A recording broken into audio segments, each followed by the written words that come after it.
Good thing my climbing pants are easily cleaned. So hungry. What you eating? Pear and gorgonzola pizza. Oh, What in nice. gorgonzola? Pear. Oh, nice. Yeah, it's one of those days where.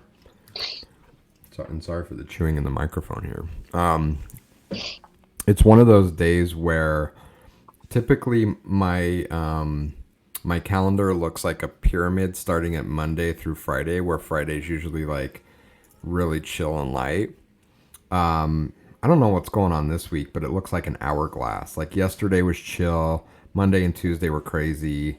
Today, like I've been going since I don't know when, but I have, let's see, 1, 2, 3, 4, 5 hours of back to back to back to back to back to back to back to back to back. So it's like I don't even know when I'm gonna get a chance to just chill here for a minute. So I'm doing the unfortunate, which I don't really like to do, and that is eat lunch at my desk. One of my goals of being more balanced and centered and not being all work all the time. Is my volume good? No, you're good. I'm just moving it. Make sure my Okay. mic is not blocking my face. I'm trying to be camera over here.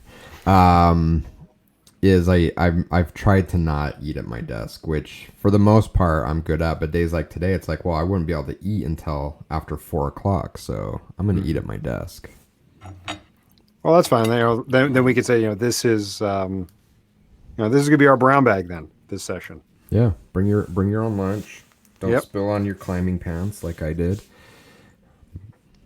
We'll be good. Yeah. This week has been nuts with meetings for me as well. Actually, the last 2 weeks. I woke up today, I'm like, God, it's Thursday already. And I haven't gotten half the stuff done I wanted to get done this week.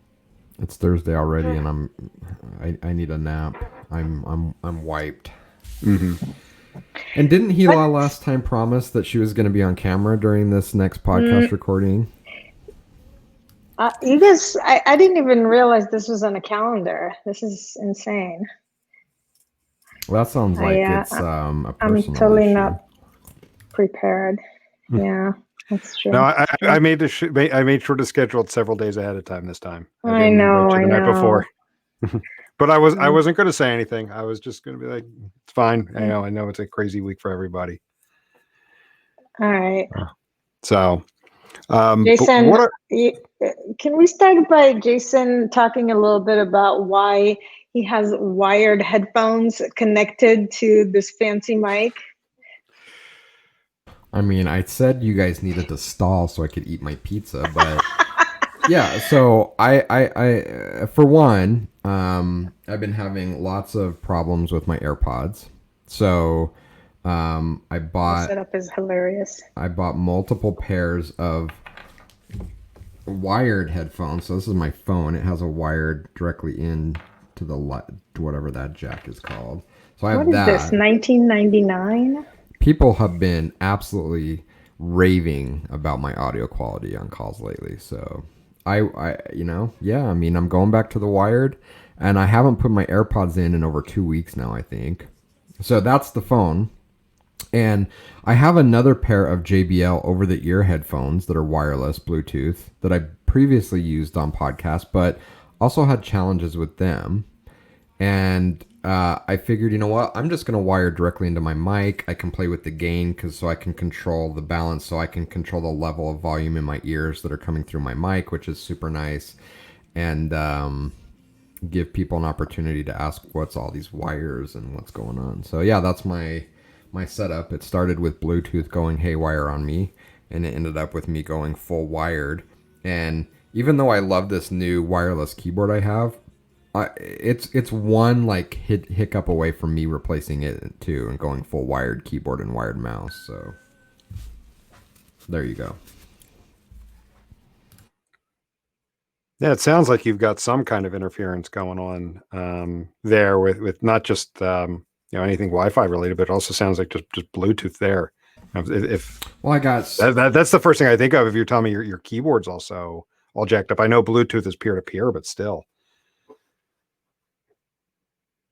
You muted yourself.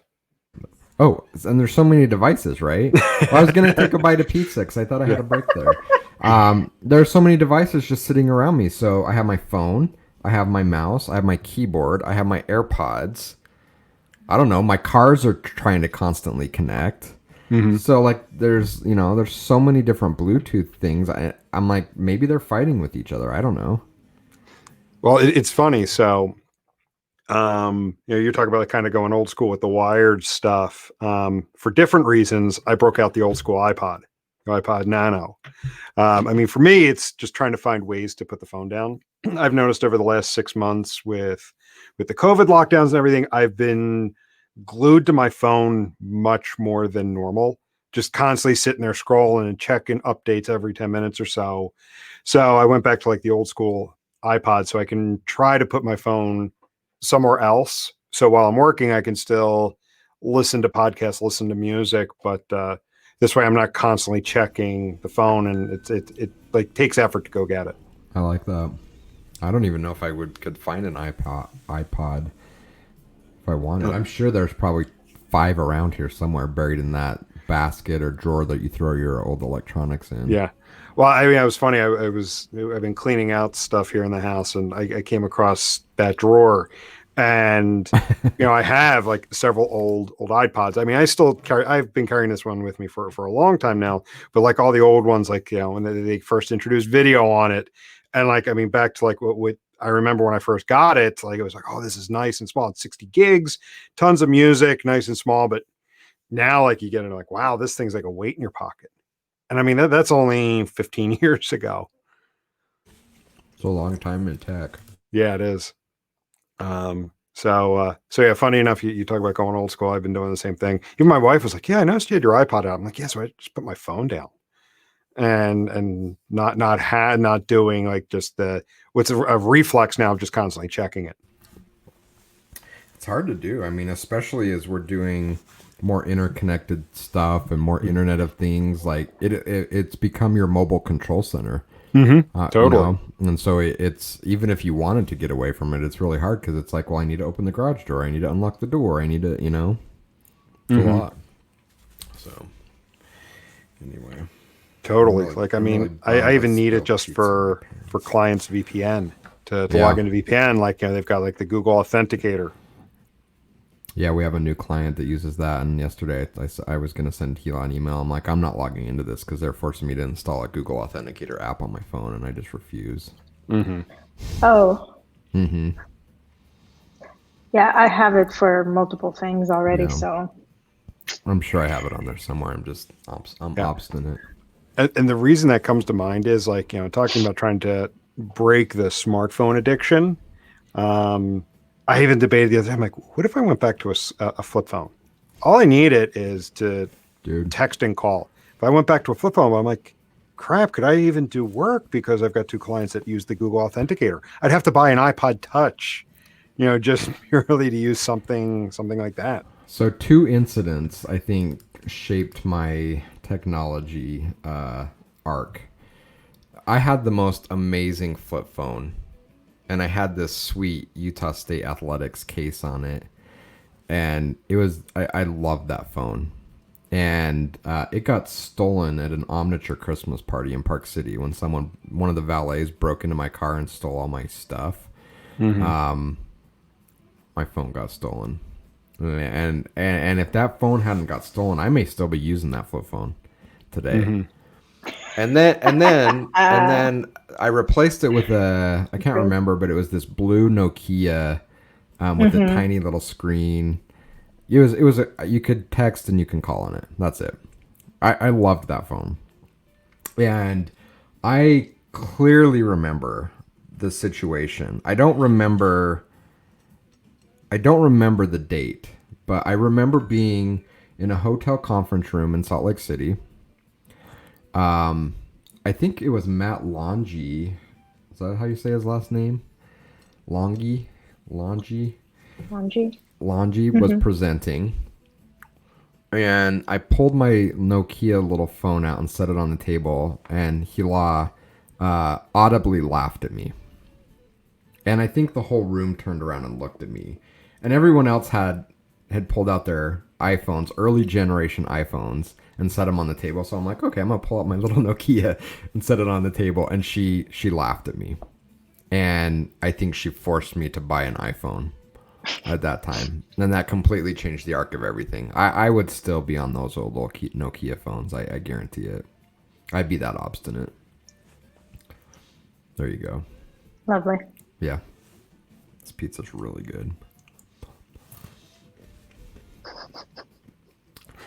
There's something amazing with gorgonzola and pear and arugula. It's a lovely combination, by the way. Okay, so we didn't come here to talk about sweet old Nokia flip phones or my pizza, which I can't enjoy, or whatnot, or Hila not being on camera. No, I mean, I'll give you a break in a second. I'll go through the introduction, which will give you a chance to... it's too messy to eat. I'm too self-conscious now. I already spilled on my pants. Don't worry. Just put yourself on mute and you can go ahead and eat your lunch. So what I wanted to do is I wanted to have a follow-up to the conversation we had maybe about a month ago at this point.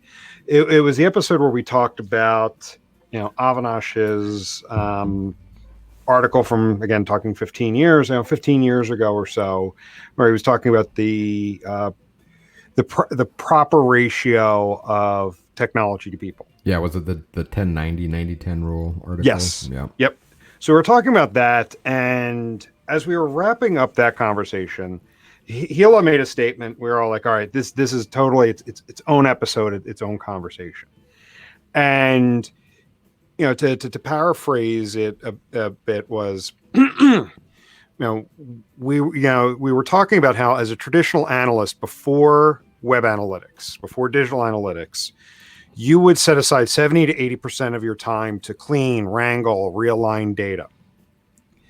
Digital analytics, the major vendors promised that with the solution that they were starting to build, starting to sell, and again, this is going back 15 years, that it would be solved for, or more than 15 years, but that would be solved for, and the need to spend so much time prepping the data would be reduced drastically.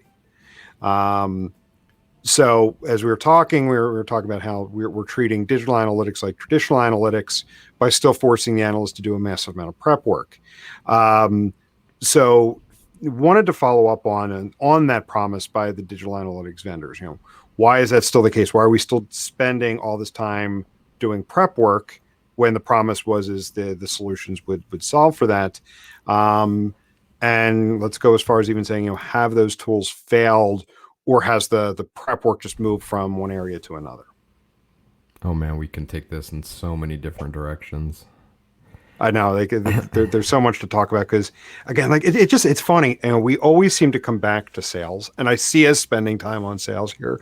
The other day, I forget who I was talking with, and we were talking about the TMS vendor sales, right? Because I think that they're along the same lines.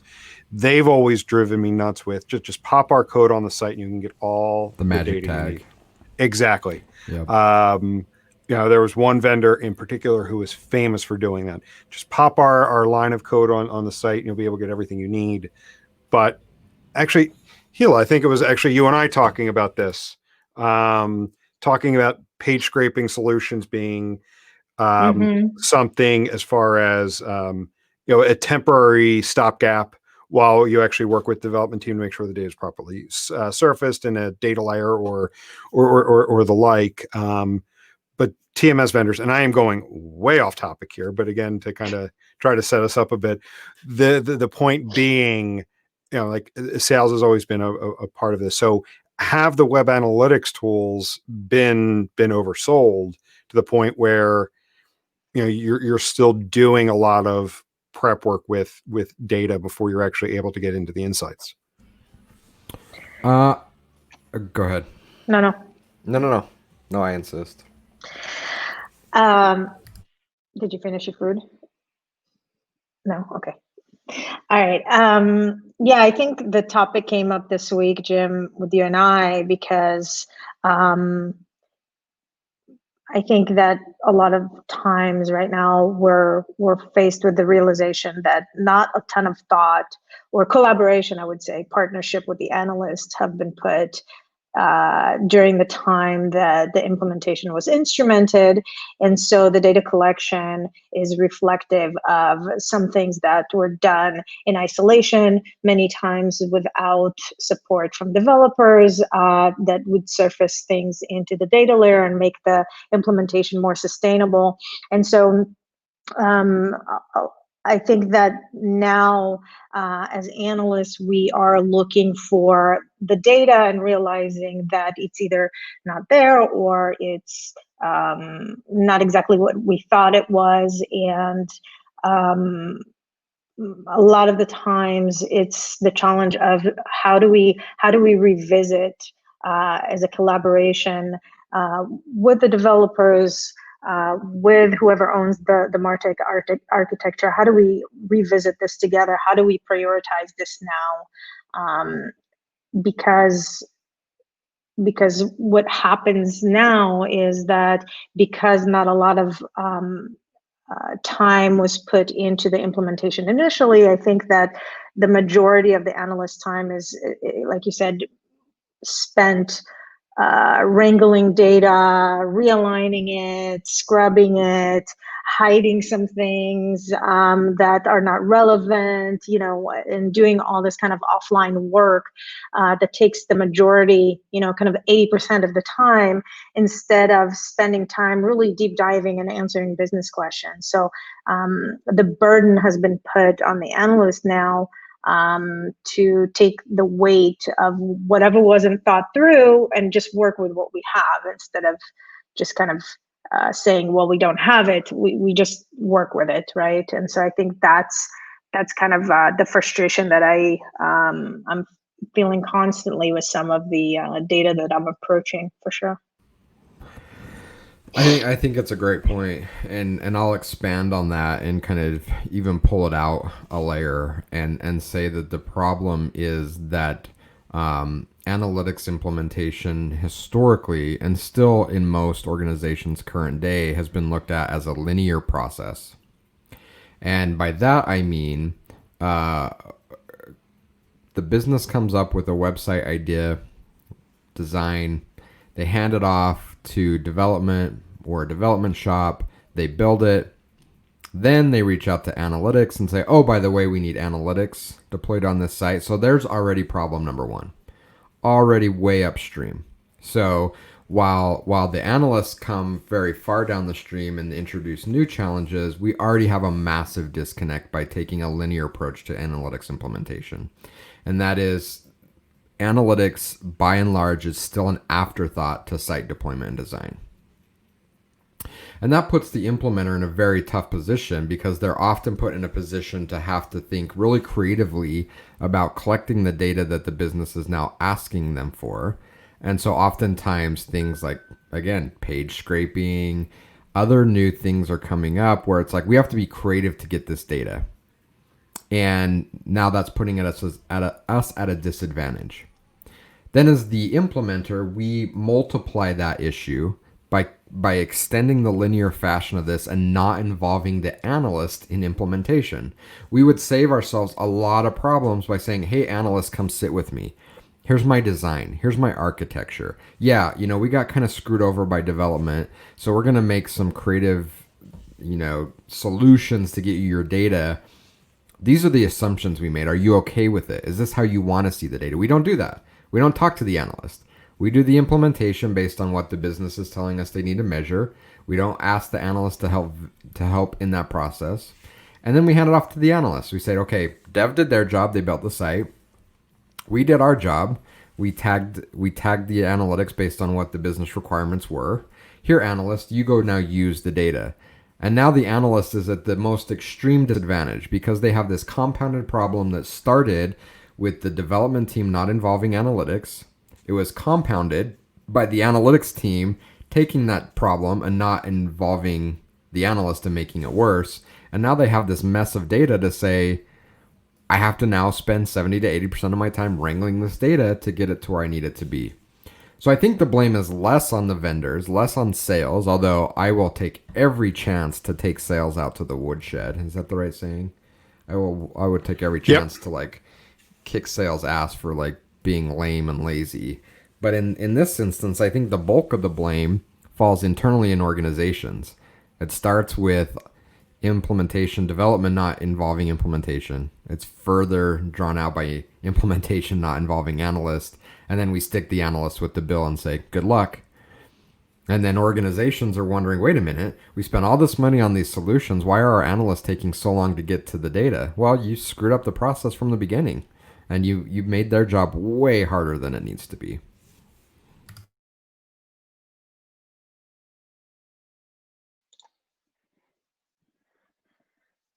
Guess that wraps up the podcast for today. Yeah, you do this to me all the time. You get right to it and you kill like 3 of my follow-up questions.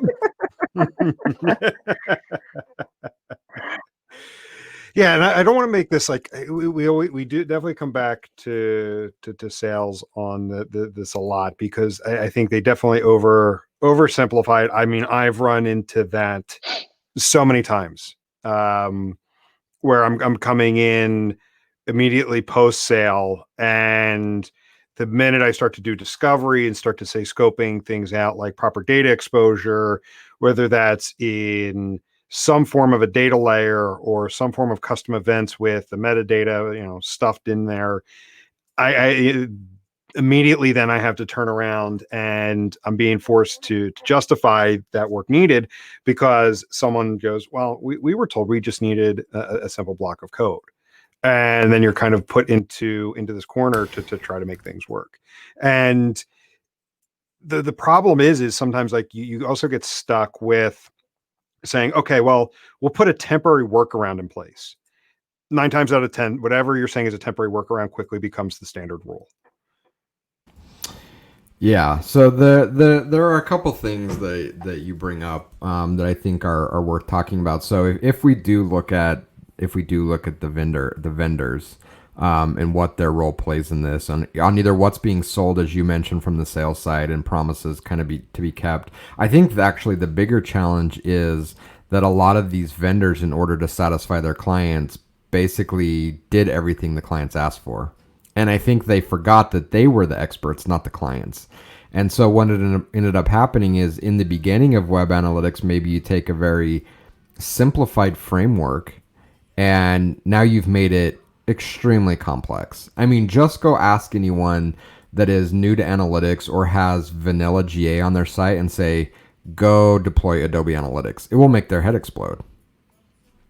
There's so much to it. There's so much nuance to it, because over the last 15 years, every edge client case has been potentially baked into the product, because some big client with a big contract was screaming that they needed this one edge case. And now we have like 800 variable slots and all these unique ways to capture it, and these weird merchandising rules and gluing this to that. And it's really, really complicated.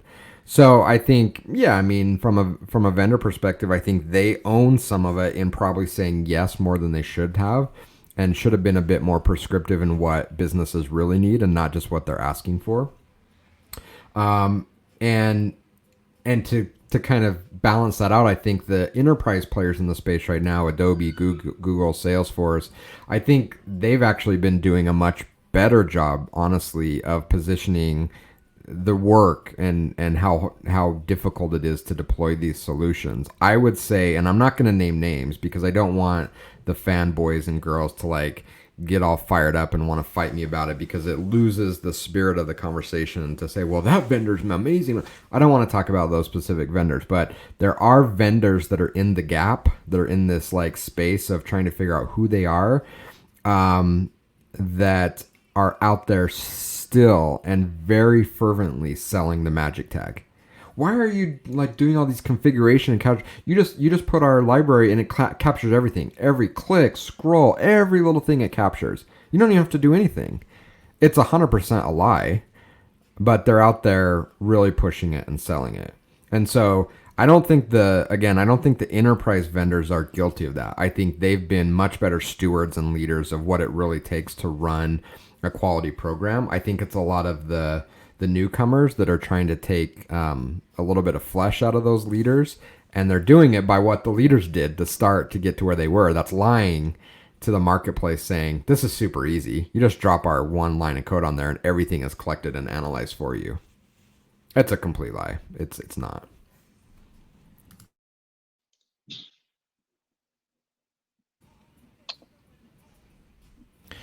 Hila has to talk more so I can finish my pizza. I'm Yeah, I thought getting she was my, about to say yeah, something. no, I am. I'm getting my thoughts together. I I think that I know you guys reference vendors a lot, but I have seen it just as much client side within, the organization where, and I think it's a different kind of motivation that drives this, but I think on the client side, director of analytics, VP of analytics, they want to see the outcomes quickly, and so they get pulled into this approach that you can kind of brute force your data collection strategy, and get it up and running quickly. And sure, you do get faster time to market, but it's unsustainable. And Jason, you talk about this a lot, that the implementation starts to deteriorate instantly. Like as soon as it's live, things get deployed, new nuances in the experiences, the digital experiences, and I think they start to deteriorate. So I think, to the first point, that it's not just vendor. I would actually put the responsibility more on kind of whoever's involved in the team that executes, and decides to go with this approach, as opposed to a more kind of thought out, deliberate data strategy for to begin with. You're still muted. You can mime it. You can mime what you're saying.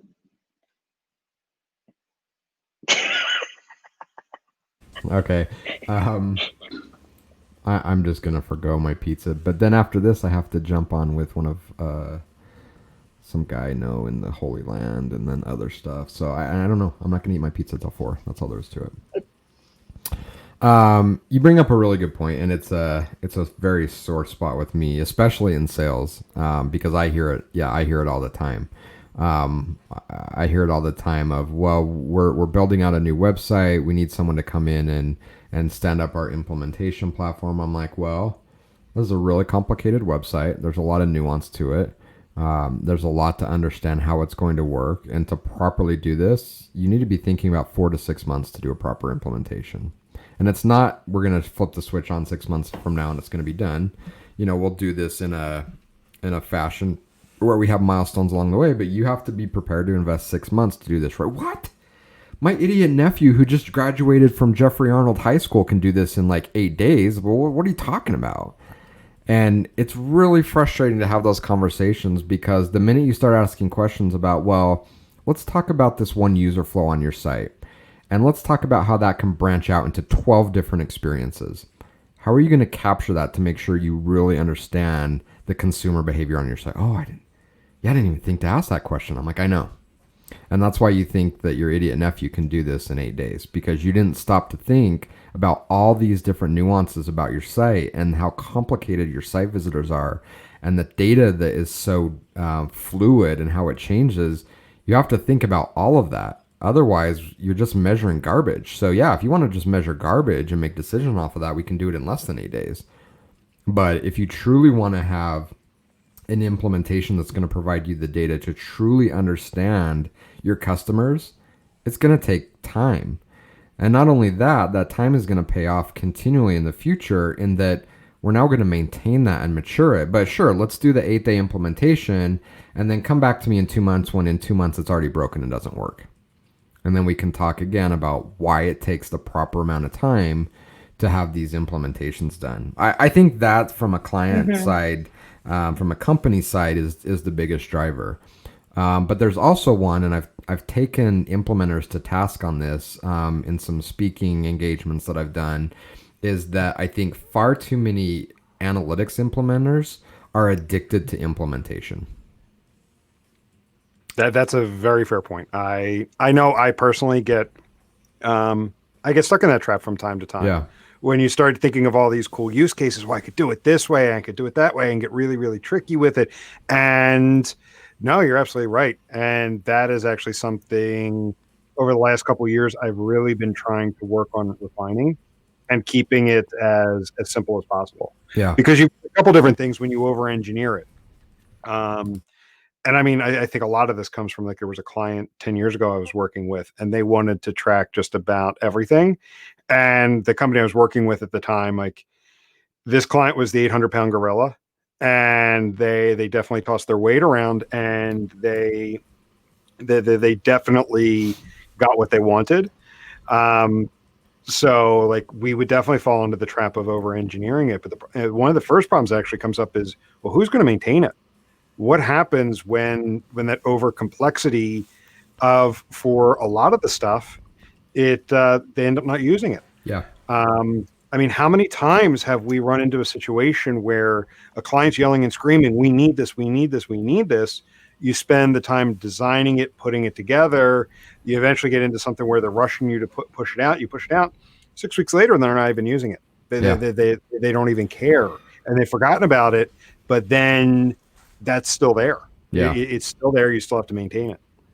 The woke folks in the industry call that technical debt, I think. Yes. That thought came to mind, but yeah. you know. But you're absolutely right. I mean, part of it is over engineering, over complicating things that can be made more simple, because I always think back to that meme that went around probably 15 years ago of the bicycle, and it's a designer meme of, like, this is what the client asked for, this is what we thought they asked for, this is what, and it's like they asked for a simple pedal bike and you built this, like, rocket ship, and it's like, this isn't what they wanted, right? And I think oftentimes in implementation we do that because it is so fun. Like, we're natural builders, we love to build and tinker and hack at code. And then we lose sight of the fact that they asked for a bicycle and we built them something completely different and opposite of a bicycle. And I think that is a huge problem. Additionally, and compounding on that, is the overcomplication we build into implementation is done so in such a way that there's no design. And not only is there no design, there's no documentation, there's no history. People leave organizations, someone comes in and is like, I can't even make heads or tails of this. No one slowed down long enough even to put together, like, a 1-page sheet that says this is what it's doing. So what do? Well, rip it down to the studs and rebuild it.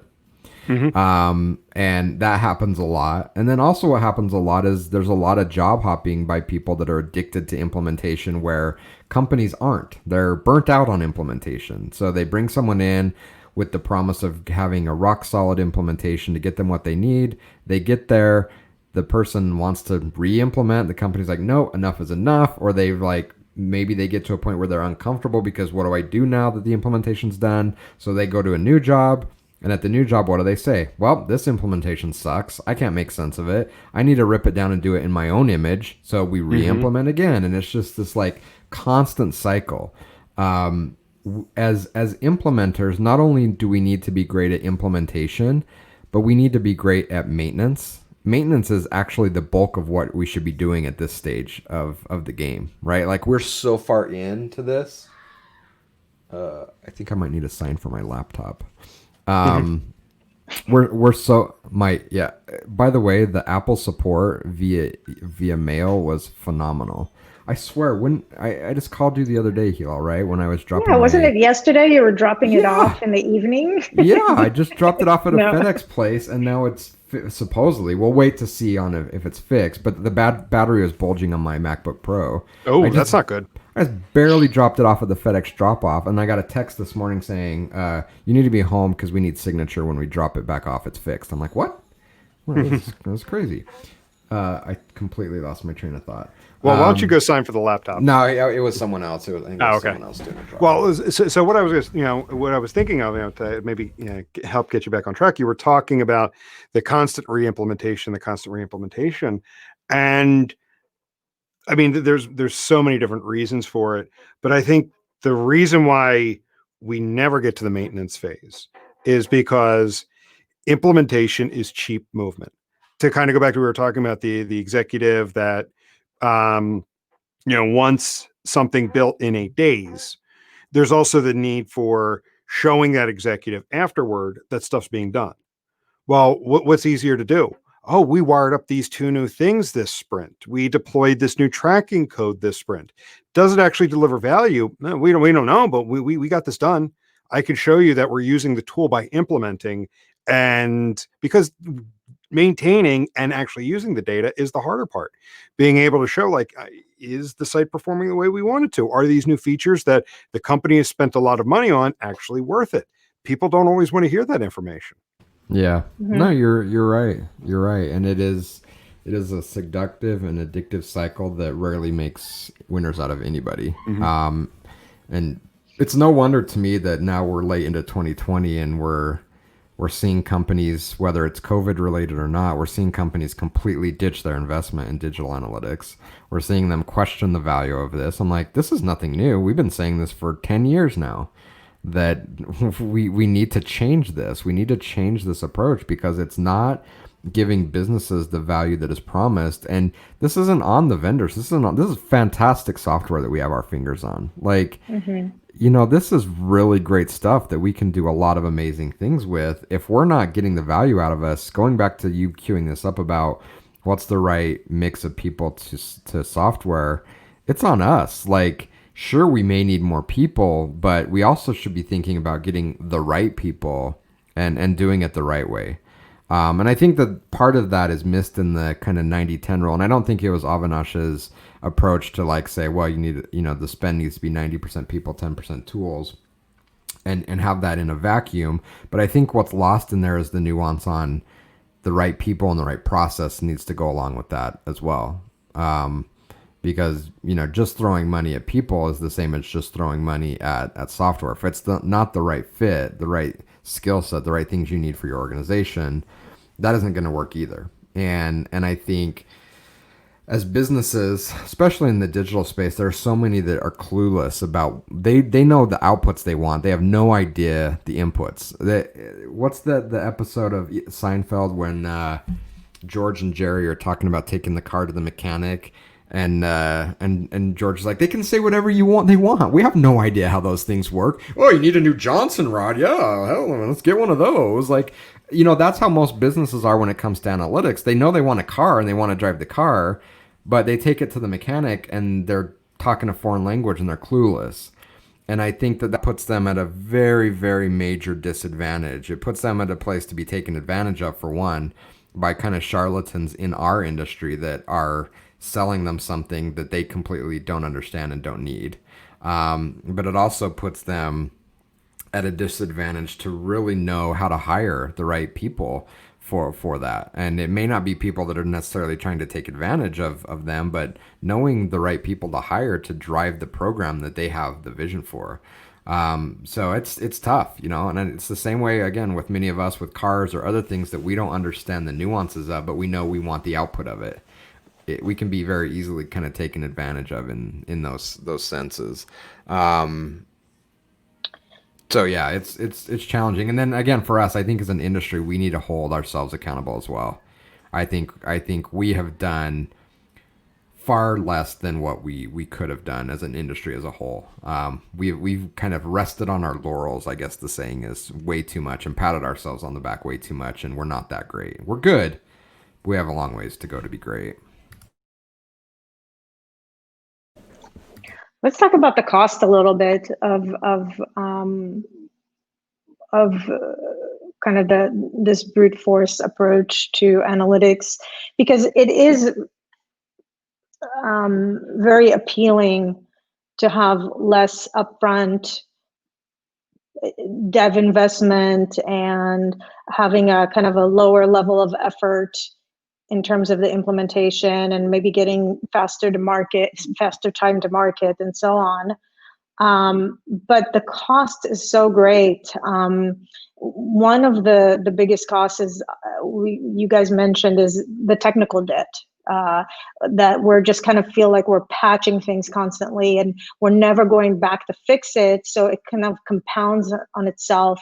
And then you have no clue if the data is really telling you what what people are doing on the site and how they're interacting with your platform, with your ecosystem.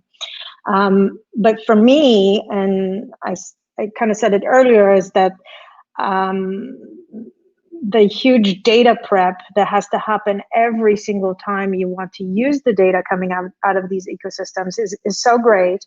And to be honest, you need a much more experienced analyst because of that, because you need an analyst that's going to ask the questions if the data means what they think it means, and will check that it's actually valid to tell the story, as opposed to maybe a more junior analyst or someone very motivated, but not realizing that they're trusting the data, they're assuming that this is the story, and then they're giving misinterpreted data to executives. And that's kind of where it ends up. It ends up at the desk of people who are actually trying to make decisions, but the data is being brought to the pass by maybe folks that are making too many assumptions about the data. So I think without really thinking about the composition of the team, I think that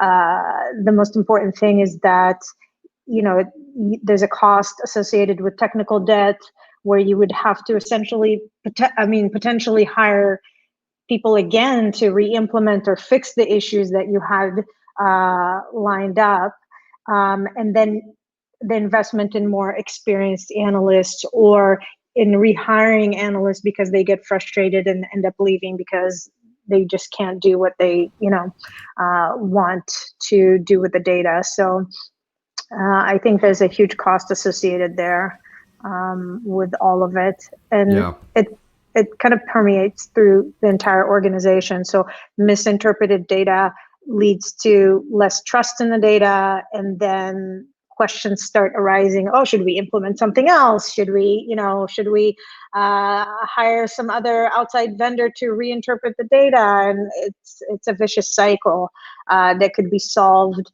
much easier by just saying, hey, we're going to create a collaboration between the analytics leads that know the business questions and someone that can actually go manifest and build the architecture to collect it in that way. So yeah, no, it's such a great point, and you're spot on. And it's such a complicated equation, because you're right, it touches so many things. I mean, the maintenance costs skyrocket. Bringing in analysts to do more work, and I want to touch on that here in a minute. You mentioned like vendor swapping and re-implementation. I think all of those are oftentimes outcome of not doing it right up front. Not fixing this kind of the headwaters, is that it flows downhill. It becomes more expensive, more complicated.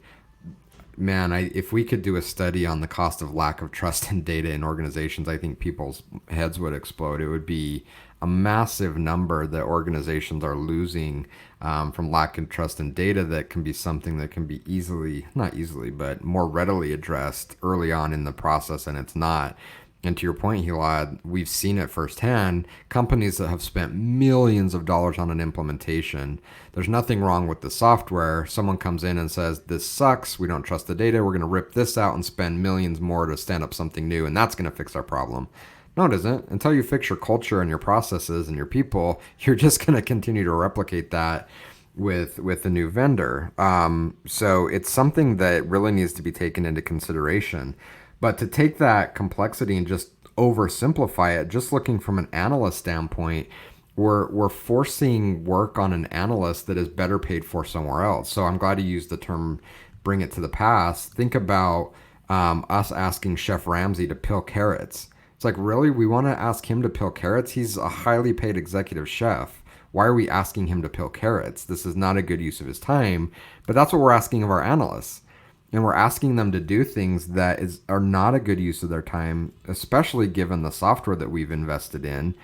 Yet, because of our decisioning, we're asking them to do that. And it's in that scenario, it's like we're asking Chef Ramsay to go peel carrots. Like, that's stupid. We need to stop doing that for sure, because that is It is a major cost issue. The second issue, talking about people and the right people, is making sure we are investing though in the right analysts. And oftentimes, to your point, Hila, I don't think organizations are willing to do that. In fact, I tweeted about it the other day, and I said the next time someone comes to me and says, "Why is it so expensive to hire an analyst?" I want to show them COVID Twitter, because it perfectly illustrates why you spend money on a good analyst. Just go like search COVID on Twitter and see every armchair analyst out there saying that they've come up with a plan for your company, your organization, your city, your school to manage COVID because of these like 5 data points that they've found somewhere. I'm like, if you want to hire cheap analysts, this is what you're going to get, and they're going to probably kill your business. So that's why analysts are expensive, because they're not like these guys, right? Like doing real analysis and doing it in a way, like, I mean, it's kind of a crazy comparison, because if these were real analysts we were putting in charge of things, they'd be literally killing people. Maybe we're just killing an organization, which also sucks. But being an analyst is hard, and doing it the right way is hard. So yeah, I mean, we can continue to inflate this problem of implementation debt and technical debt by hiring poor analysts, or by hiring cheap analysts. That's just going to make the problem worse, because now you've taken even more complicated, dirty data, and you're asking someone that is clueless to clean it up and make decisions. It happens. We've seen it happen, and it is scary, because what is happening is they are absolutely making decisions. They are 100% sold on the conclusions they're coming to. They're presenting them to the business, and the business, okay. We're like, what are you doing? We had a client a couple years ago that Hila came to me and said, this analyst over there is like, not only like giving them bad data, they're literally giving them information that's the opposite of what's really happening in their business. Like, they are screwing them over. We should say something. It happens way more than I think we're willing to admit.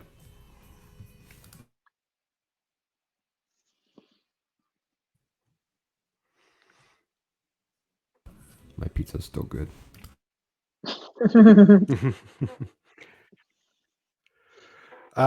Cool. So I guess let's start to wrap it up a bit. I know we're actually quite short on time.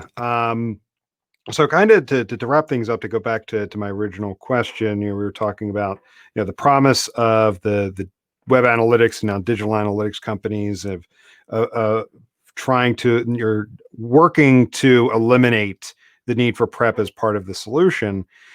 But listening to you both, it sounds like it's not necessarily that the tools don't do that. It's poor implementation methodologies, it's rushed implementation methodologies, and then poor maintenance. It's just the keeping the implementation in the implementation phase that leads to this need to constantly prep the data, prepare the data, instead of using the tool for what it's supposed to do. Did I understand you correctly?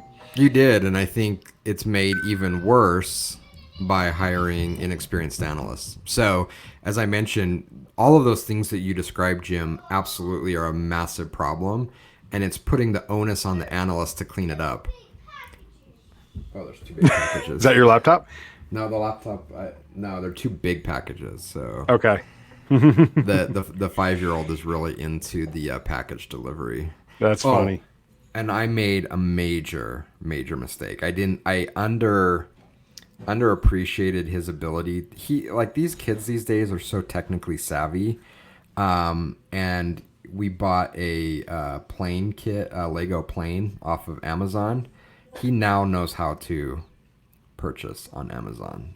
Oh, that's awesome. So I created a bit of a problem there. So he gets packages every now and then, and so he's super excited when there's a delivery. But so back to what I was saying is, we take all of these problems, Jim, that you detailed out, and we make them even worse by handing them to an unprepared, untrained analyst. So in the best scenario, we're handing all this mess to a really good analyst and saying, I know this isn't a good use of your time, but make this work, and they do.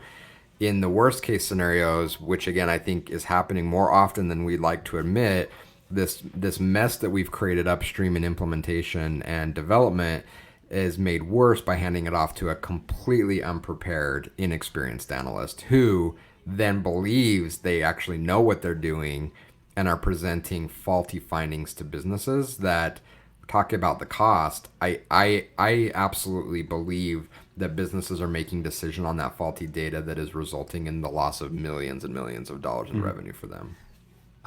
Hill, I'll give you a second to, for any last thoughts that you have. I'm going to make a note of this. I just came up with the next follow-up conversation. I want to talk about the analysts.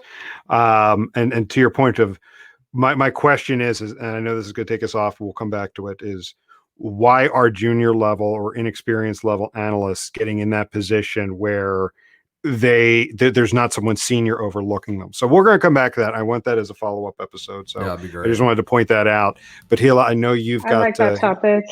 yeah, let's talk about that. So, but I know you both have to run. We're running short on time today. So, any last minute thoughts from you?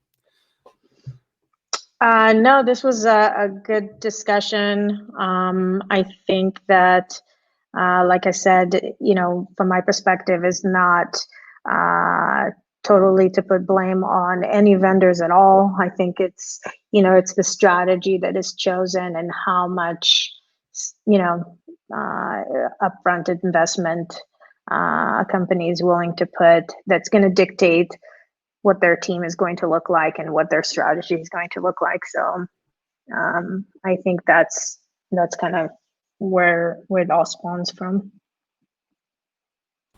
Good stuff. Yeah, totally awesome stuff. So, well, thank you both for joining today. This has been a fun conversation. I'm going to get that follow-up conversation on the calendar because I think that'll be awesome to chat about as well. Give Hila 2 weeks lead time so she shows up on video. Her fans are asking for it. Where are the fans? There's a couple fans. We have a few. Yeah. So cool. Well, thank you both. All right. I will chat with you later, and we'll chat with everybody else later as well. See ya. Bye, guys. See ya.